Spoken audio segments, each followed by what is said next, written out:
Mesdames, Messieurs, bonsoir et bienvenue à cette édition bilingue d'information sur Équinoxe Télévision de ce 11 février 2024. Innocent Nazé, bonne fête de la jeunesse. Thank you, Martin Young, to you, and good evening to you, viewers. Thanks for joining us in this edition of the 6 p.m. Bilingue newscast on Equinoxe Television. In our major story, several persons have yet dead and many others severely injured in the explosion of an improvised explosive device today at the Kumba grandstand in the Dogamantung division of the Northwest region, where thousands of pupils and students converged to celebrate the National Youth Day. During that incident, many pupils and students were left panic-stricken as they ran helter-skelter for their lives. We'll be telling you more in this newscast.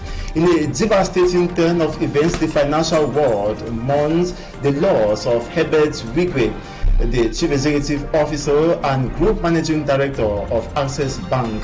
Herbert Wigwe, his wife and son, and 3 other persons died in a helicopter crash in California, United States of America, late Friday. And who will become the new champions of Africa? That question will be answered tonight, notably at 8 p.m. when the Super Eagles of Nigeria take on host nation the Elephants of Côte d'Ivoire in the finals of the AFCON Nations Cup 2024. À la une de ce journal, l'horreur vécue ce 11 février en Kumba, dans la région du Nord-Ouest, un dimanche noir dans cette ville où une explosion a fait plusieurs morts ainsi que des blessés graves durant le défilé. Un nouvel incident qui favorise l'aggravation du climat d'insécurité dans le chaudron de la crise anglophone. Dans ce journal, vous suivrez également quelques points saillants du discours du chef de l'État Paul Biya à la jeunesse hier. Et puis en sport, football, la Côte d'Ivoire en ébullition à quelques heures seulement de la finale. Le pays hôte affronte le Nigeria qui dispute ainsi sa 8e finale dans cette compétition. Voilà pour le sommaire.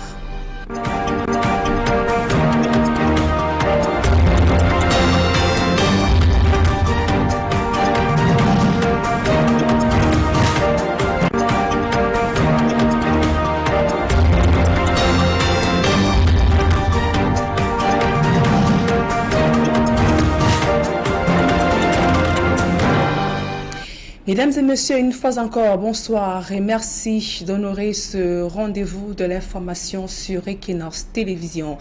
Panique générale ce 11 février en Kumba, dans la région du nord-ouest du Cameroun, notamment un engin explosif explosé ce jour à la place des fêtes en pleine cérémonie du défilé de la 58e édition de la fête de la jeunesse. Pour le moment, le bilan fait état de plusieurs blessés graves. L'incident a donc créé un vent de panique alors que de nombreuses personnes étaient mobilisées pour cette célébration. Les activités ont été interrompues, la sécurité renforcée. Une chasse à l'homme vient d'être lancée afin de retrouver des auteurs. Cet incident favorise ainsi l'aggravation du climat d'insécurité dans cette localité. On se souvient, il y a quelques jours notamment, 2 personnes ont été tuées, notamment des personnes enlevées aux côtés du sous-préfet de Bamenda, 2e sur la route de Kumba, toujours dans la région du Nord-Ouest.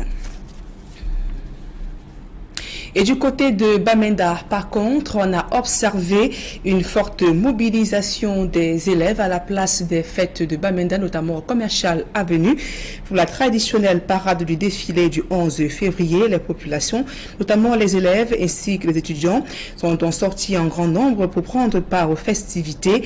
La cérémonie était présidée par le gouverneur de la région du Nord-Ouest et un dispositif sécuritaire, comme vous le voyez en image, a donc été déployé, notamment pour assurer la sécurité notamment des élèves ainsi que des étudiants qui ont pris part au défilé du 11 février à la place des fêtes de Bamenda dans la région du Nord-Ouest.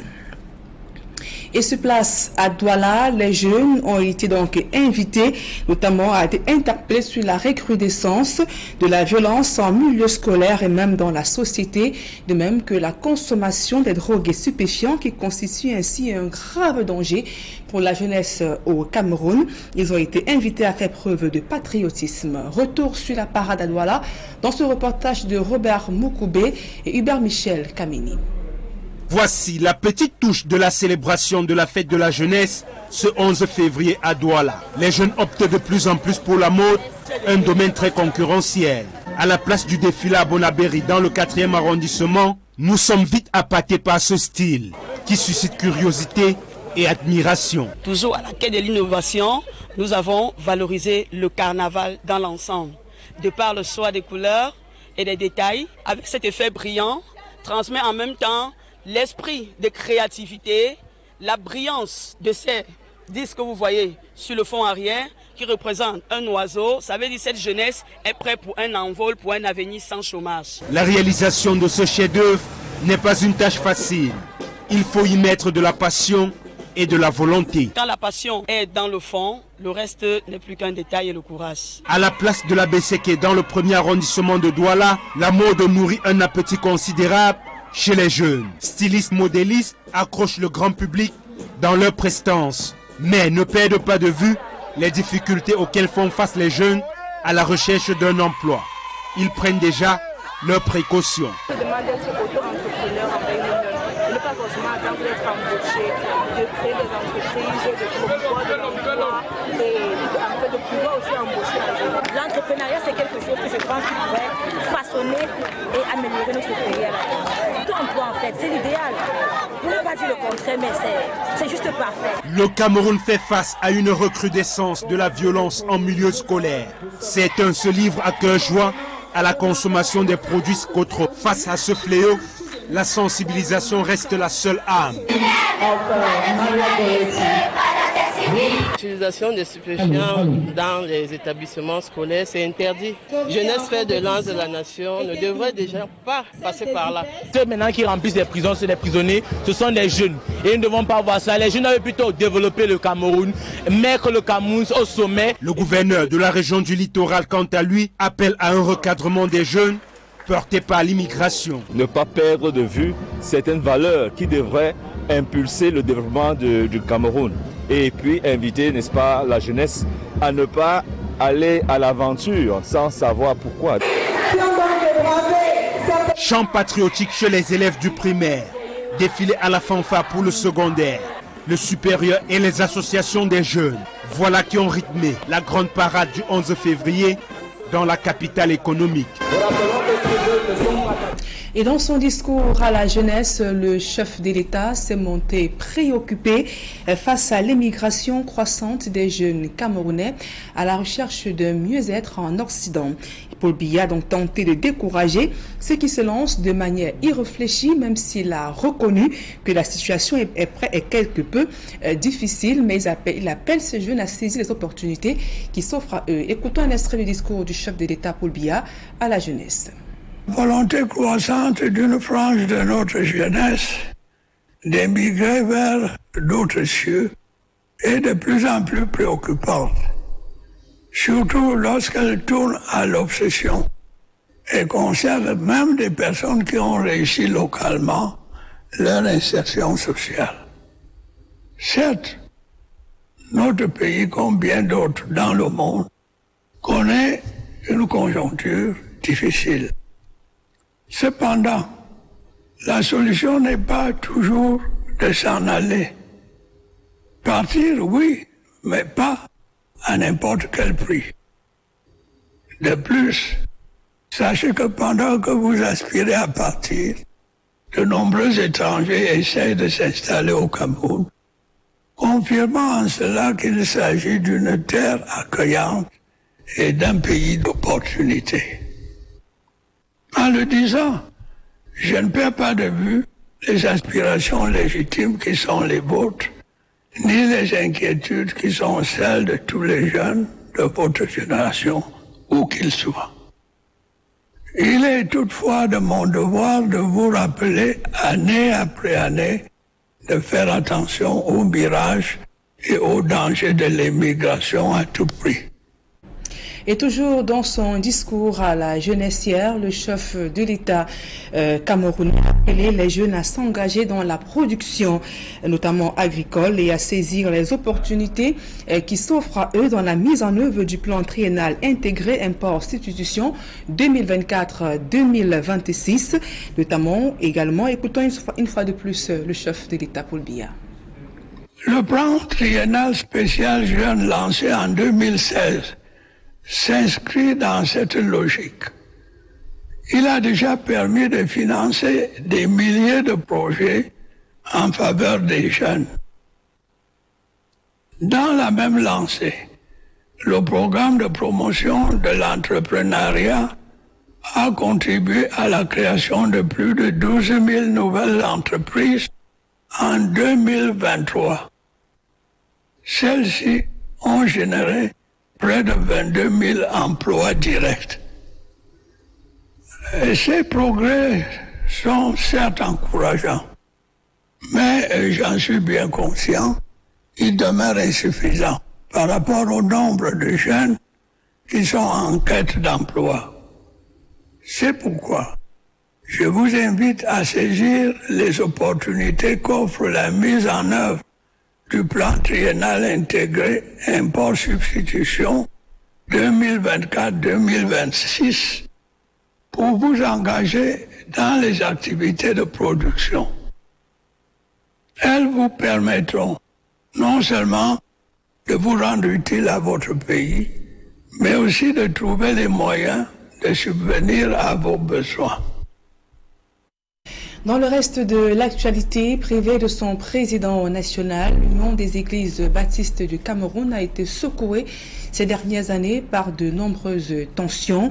Elle espère ainsi repartir sur de nouvelles bases à la faveur de son assemblée générale élective prévue ce mois. D'autres précisions dans ce reportage de Guy Zogo et Rodrigue Ngassi. En proie à des difficultés depuis le décès de son président général en 2019, l'Union des églises baptistes du Cameroun, UEBC, espère retrouver la sérénité. Quand il n'y a pas la tête, c'est difficile que la structure évolue très bien. C'est ce qui a poussé donc l'Église à traverser des situations difficiles, compliquées même d'ailleurs, mais sauf que le Seigneur était dans la barre. Un culte vient pour cela de se tenir à soi à Yaoundé pour contribuer à recoller les morceaux.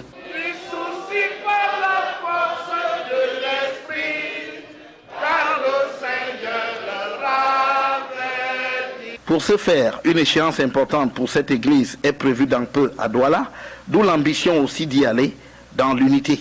Ces élections auront lieu fin février 2024 à l'Okbessou. Nous sommes ici pour accompagner l'équipe de celui que nous avons plébiscité pour être à la tête de cette église. Il s'agit là d'une tournée de sensibilisation, de conscientisation et de responsabilisation des chrétiens, surtout des électeurs qui prendront part à cette élection. Le dévolu des fidèles a été jeté sur l'actuel secrétaire général de l'UEBC. Le peuple de Dieu a porté son choix sur notre modeste personne. Depuis déjà 10 ans que j'occupe le poste de secrétaire général. Je suis la personne indiquée en termes d'expérience. Parmi les fidèles, on espère que le candidat impulsera le changement et ramènera la sérénité au sein de l'UEBC. Nous voulons vraiment qu'il y ait la paix. L'Union des églises baptistes part du nord au sud, de l'est à l'ouest. Nous voulons plaider pour qu'à la sortie de cette élection, que nous retrouvions vraiment cet amour, cette UEBC unie. À la fin de ce mois, l'Okbessou sera le témoin de ce vœu de voir l'UEBC redorer son blason. Quand tu marches avec un peuple, Les sportives à présent, CAN 2023, la finale, c'est ce jour. Elle oppose deux poids lourds du football africain, la Côte d'Ivoire et le Nigeria. Après un parcours passé de désespéré à miraculeux, le pays hôte est plus que déterminé à remporter cette édition à domicile. Le Nigeria, qui pour sa part est sa 8e participation en finale, entend bien sûr démontrer ses arguments sur le terrain ce soir dès 21h du Cameroun. Coup d'envoi du match. Ces deux parties étaient en conférence d'avant-match. Le reportage de Joël Essenguet, Vivien Tonfac, nos envoyés spéciaux.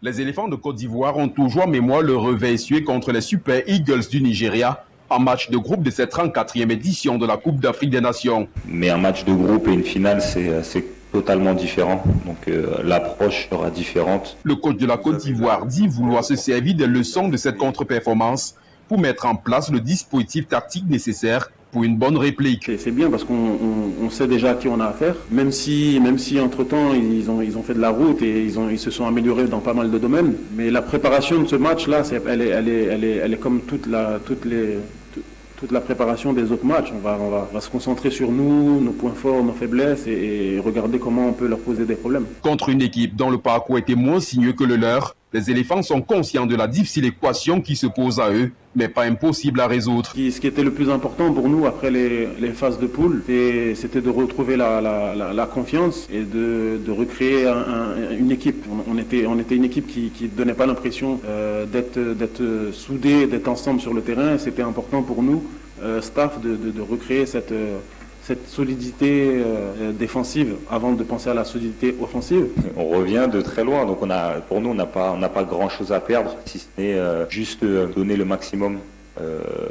On a eu la chance d'en avoir une seconde, donc à nous de ne pas la gaspiller, de donner le maximum, de n'avoir aucun regret surtout. MS5 voit ses poulains dans le même registre et le même état d'esprit que lors de la demi-finale contre la République démocratique du Congo, où il s'était montré très incisif dès les premières minutes de la rencontre. Nous, on va essayer en tout cas de faire une bonne entame de match. On va essayer de les fatiguer tactiquement et physiquement, mais on va pas se presser, on va être patient. Une finale, c'est au moins 90 minutes. On sait qu'il va y avoir de la pression des deux côtés. Donc on va se concentrer pour bien commencer le match et pour être patient, pour les déstabiliser et les avoir à l'usure. Très décontracté lors de la conférence d'avant-match, José Pesero, le coach des Super Eagles, a exprimé sa détermination de finir la compétition en beauté. Côte d'Ivoire-Nigeria, c'est ce dimanche 11 février 2024, à partir de 20h GMT au stade olympique Alassane Ouattara d'Ebimpe. En cas de victoire, la Côte d'Ivoire glanera sa 3e étoile continentale, rejoignant ainsi le Nigeria, qui a là l'occasion de devenir aux côtés du Ghana la 3e nation la plus titrée de cette compétition, derrière le Cameroun et l'Égypte. En attendant de connaître le vainqueur de cette CAN 2023, signalons que l'Afrique du Sud a terminé 3e de cette compétition après sa victoire en match de classement hier contre la RDC au tir au but. À présent, la deuxième partie de ce journal en langue anglaise avec vous, Inon Senaze. Thank you, Nadine Yambo. Good evening once more to you. VO stands for joining us in the second segment of this newscast. To begin first with this sad incident that occurred in the northwest region to say the National Youth Day celebration in Kumba, Dongamantung division turns bloody. Explosion of a locally fabricated explosive device left several persons severely injured, panic-stricken. Thousands of pupils and students who converge on the ceremonial ground to celebrate this 58th edition of the National Youth Day run helter-skelter for their lives. You have details with our Northwest Regional Correspondent, Mo Stella. Earlier today, as festivities were on the way to mark the Youth Day, a homemade bomb exploded just beside the grandstand in Kumba. This happened just after the parade. Eyewitnesses report scenes of panic and confusion as the blast ripped through the area, with some fear death as the particles injured several individuals and causing extensive damage to nearby structures.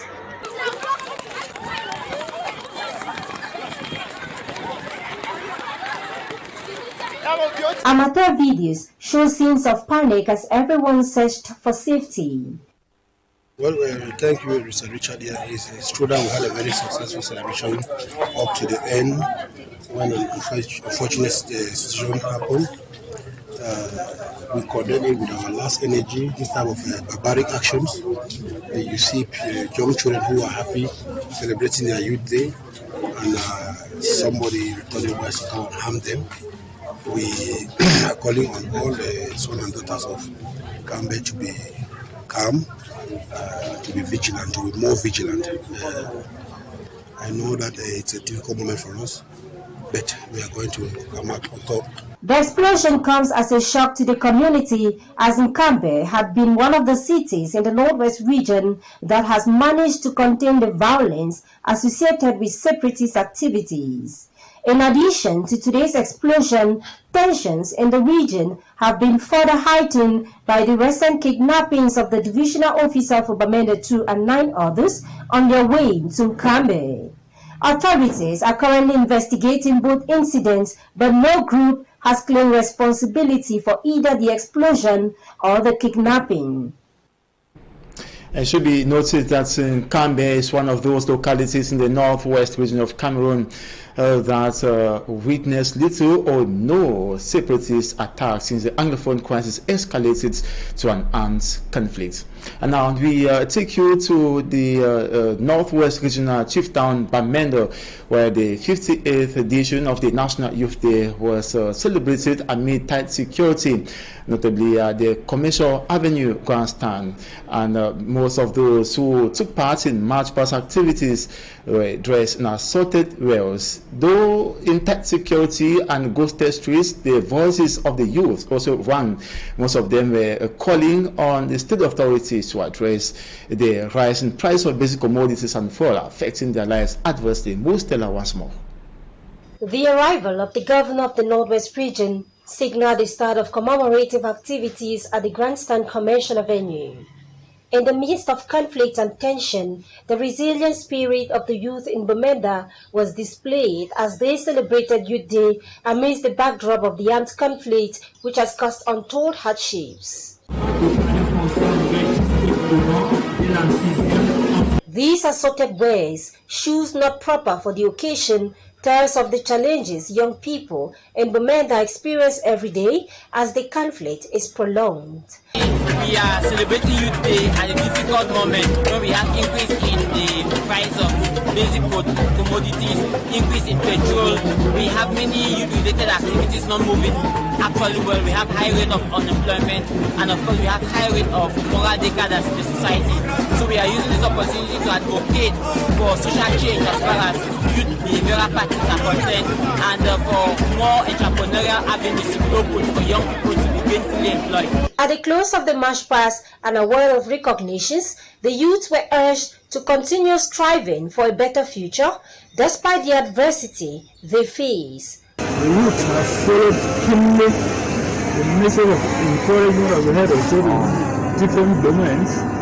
During the camp that I visited, I was privileged to see what the youth of the Northwest region are doing to prevent us from importing many products from outside. While the scars of the conflict may still run deep, events like today's Youth Day celebration serve as a powerful reminder that, even in the darkest of times, the youth has the ability to endure and overcome. All they want are the enabling conditions for them to thrive.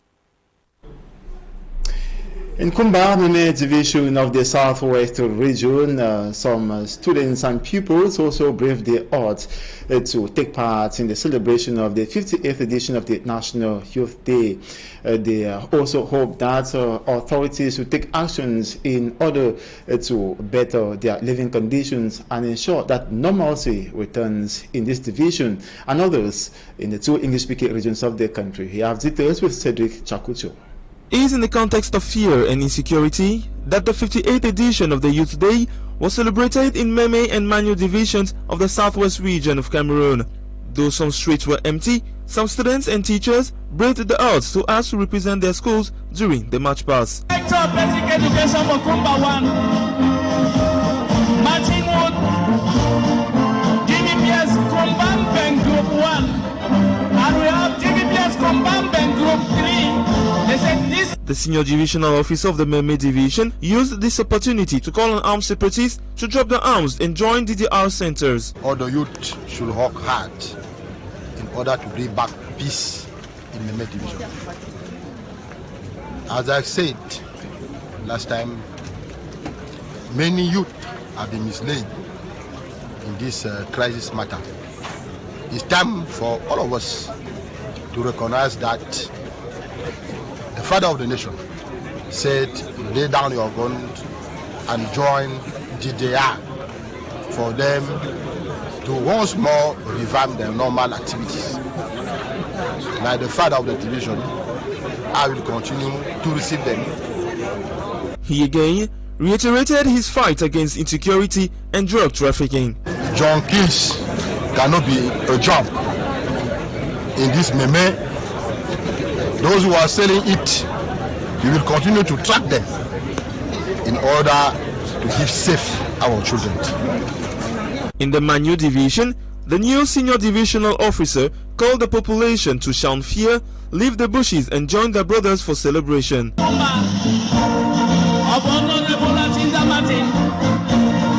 Though inhabitants of the southwest region live in fear, they brave the odds so as to celebrate the Youth Day.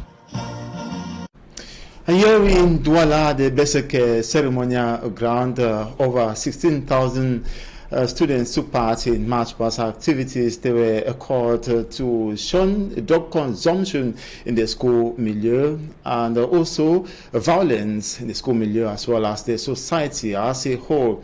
The governor of the Littoral region was speaking to them and encouraged them to be patriotic citizens and be responsible in all what they do. Lucy Echelengu was at the basic ceremonial ground. With songs of patriotism, messages against tribalism, youths in Douala marched past the ceremonial ground on the occasion of the 58th edition of the National Youth Day. I want to celebrate it. The over 450 pupils and students from various educational institutions were neatly dressed as a sign of discipline. The more you consume the drug, it destroys your system. I will say, please, there is no time. There is no time for all of that. You need to sit up. The students from the Government Teachers Training Center used the opportunity to call on the head of state to look into the problems teachers are facing. As teachers are going to we are going to have an action. We are going to look at our problems and resolve it. The march past at the Baseke ceremonial ground was presided over by the governor of the Littoral region, Samuel Dieudonné Ivara Diboa. It's appealing our youth to be very patriotic and to make efforts to make sure that the import substitution policy had to be implemented on the field, and also to our territory today is just welcoming the foreigners that are coming to invest while our youths are going outside, so it's not good. And over to Bonaberi in the Douala 4 subdivision, the youth entered present for the 11th February March past. The teachers say a lot of work is done to accompany these children. Our students are already aware that we have put a tight security and we do impromptu checks. With that, everybody is taking shape. The national ritual was equally an opportunity for the youth to showcase their know-how via different attires designed and sewn by them. Dancing, singing, parades define the 58th edition of the National Youth Day, which has as theme Youth, Import Substitution and Economic Patriotism for Cameroon's Development. And now we take you to news out of the country. Herbert Wigwe, the Chief Executive Officer of Access Holdings, has reportedly died in a helicopter crash near the California-Nevada border in the United States of America late Friday. The co-founder of Access Bank, wife and son were among the 6 passengers in the Airbus helicopters EC-130.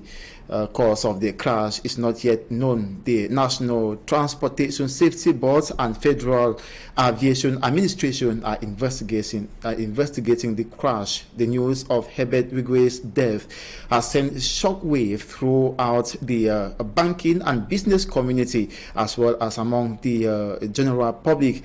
As a prominent figure in Nigerian banking, Wigwe's leadership at Access Bank plays a pivotal role in shaping the industry's landscape. And now, time for us to talk sports. Today will be another clash between the Super Eagles of Nigeria and Elephants of Côte d'Ivoire. They'll be playing the final of the AFCON Nations Cup at 8 p.m. today. It should be noted both teams met in the group stage of the competition, with the Super Eagles of Nigeria beating the Elephants of Côte d'Ivoire 1-0. But this match will be different. Smanjika and Gabriel took part in their pre-match press conferences and now reports. At the pre-match press conference of match number 52 of the AFCON, the head coach of host nation says they will put up a strong performance against Nigeria to enable them keep the trophy as host nation. It's a good opportunity for us to keep the trophy at home. We know that it's very difficult when you host and try to win the trophy, but we have 90 minutes to realize that dream. At the same time, add a third star to the orange color jersey of Côte d'Ivoire. The coach of the Super Eagles of Nigeria, on his part, urged his players to grab the opportunity in front of them come Sunday. Our players must know you need to take this opportunity. Not easy win the AFCON. In the story of each one, that guys, they must put in their head, it's not easy win the AFCON. They're happy because you reach the final, but you want to win. You need to fight 100% for catch this opportunity. But it's one opportunity. No one knows when comes the next opportunity. During the group stages of the tournament, both teams met and Nigeria had an upper hand, hitting Côte d'Ivoire 1-0. The coach of Côte d'Ivoire disclosed what happened. We had prepared the group stage game against Nigeria, looking at their pass play style, 4-2-4. But getting to the pitch, we noticed they used the 5-4-1 format of play, which really caused us trouble. So after that experience, we have noticed that it is best we prepare our style of play. The final that will be played before the home crowd won't be a problem to the coach of the Super Eagles. Prefer to play with a full stadium, with a good atmosphere. Even sometimes they try to shout us, but it's not with the football. But it's a good atmosphere for you playing the final. Only you need to concentrate what you must do in the pitch, what you must do each moment of the game, what you do, manage our mental balance before the match, along the match. Only this. Only need for our players, put that focus. A win for the Super Eagle of Nigeria will see them move to 4 stars, while a win for Côte d'Ivoire will see the Elephant equaling Nigeria's 3 AFCON trophies won this far. Let's also take a listen to some players who spoke to our special envoy Smanjika Gabriel, Sebastian Hala of Côte d'Ivoire, and tip captain of Nigeria, Ahmed Musa. Pressure. I'm striker, so everything about scoring goals and put my team forward during the game. This is kind of responsibility for me and myself. So yeah, I feel it, but this pressure needs to be taken by everyone. I've played a lot for a lot of my teammates to win. Now, if any player play for me to win, I don't think there's anything bad over there. For me, it's just the most important is just to win and encourage them. Anything can happen tomorrow. Nobody knows what is going to happen. For me, I'm a player that always respect my coach. Whenever I decide to put me, I'm fine. For me, only important for just him to have that victory. That is more important. And the president of the Confederation of AFCON Football, Patrice Motsepe, said he almost cancelled the AFCON Cup of Nations that took place in Cameroon due to reports he received. Dr. Patrice Motsepe is also worried about the known availability of mass tickets for supporters wishing to watch AFCON matches. He spoke to Smanjika Gabriel. The 34th edition of the African Nations Cup becomes history in few hours. Problems of match tickets have remained one of the greatest headaches of fans. At the press briefing with the media, CAF's president frowned at it. That's one of the issues that I've not been too happy about. I mean, they sell all the tickets for the opening match. They're sold. And we could have sold 150,000 tickets, but they're empty seats. He advances some of the reasons why there have been empty chairs during games at the AFCON. The reason why they were empty is because there are people who went and bought all of these players disproportionate amounts and were selling them at abnormal prices. This is one area, thanks for raising it, where we can improve and we will improve. Notwithstanding the situation, CAF is still struggling to bargain with their sponsors to see value in African football. Now, I'm talking to my sponsors because I need these guys to see value. I need them to put money into African football for development, better pay for the players and for the technical team. And when you see empty stadiums, it's not good for African football. In the course of the press briefing with media men in Côte d'Ivoire, CAF's president made a shocking declaration. The one we had in Cameroon, we had a big problem because I was advised to cancel that.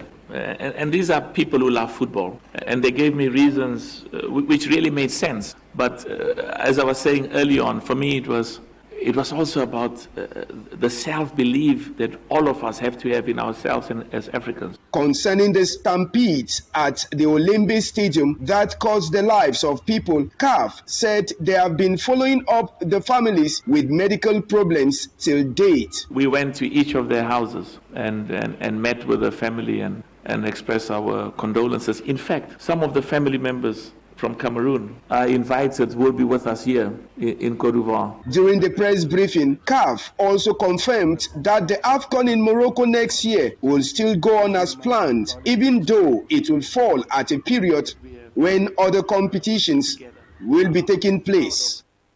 It should be noticed that press conference was also an opportunity for the CAF boss, Dr. Patrice Motsepe, to call on journalists to work closely with the institution and report any shortcomings.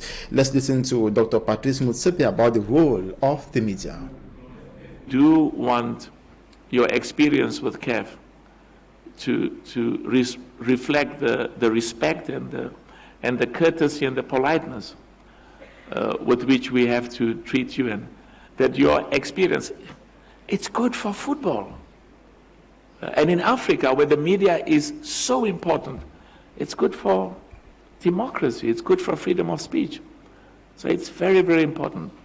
So, if there are ways that you think, we can improve and things that we're doing that are wrong, let us know.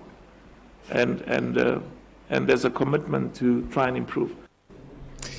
And that's where we draw a curtain on this 6 p.m. bilingual newscast on Équinoxe television. Thanks so much for watching. Do have a splendid evening and enjoy the final of the Africa Cup of Nations at 8 p.m. Bonne soirée à vous, Innocent Lazé. Mesdames et messieurs, c'est la fin de ce journal. Merci de nous avoir suivis. Passez l'agréable moment en compagnie de nos programmes.